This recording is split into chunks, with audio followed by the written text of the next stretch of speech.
தினம்தோறும் விளக்கேற்ற நல்ல எண்ணெய் இதயம் நல்லெண்ணெய். மத்திய பிரதேசத்தில் 27 மதரசாக்களில் 556 இந்து குழந்தைகளுக்கு குரான் கற்பிக்கப்படுவதாக கண்டறியப்பட்ட நிலையில் தேசிய மனித உரிமை ஆணையம் மாநில அரசுக்கு நோட்டீஸ் அனுப்பியுள்ளது. போபால், ஜபால்பூர், பார்வானி, காந்த்வா, ஜாபுவா, பராஷியா உள்ளிட்ட மாவட்டங்களில் அரசு அனுமதி பெறாத மதரசாக்கள் இயங்கி வருகின்றன. அதில் ஹிந்து குழந்தைகளும் சேர்ந்து கல்வி கற்கின்றன.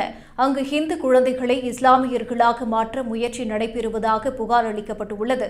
இந்த விவகாரத்தில் மதரசாக்களில் ஹிந்து குழந்தைகளுக்கு குரான் கற்பிப்பது ஏன், சட்டவிரோத மதமாற்ற முயற்சிகள் நடைபெறுகின்றனவா என பல கேள்விகளை ஆணையம் எழுப்பியுள்ளது.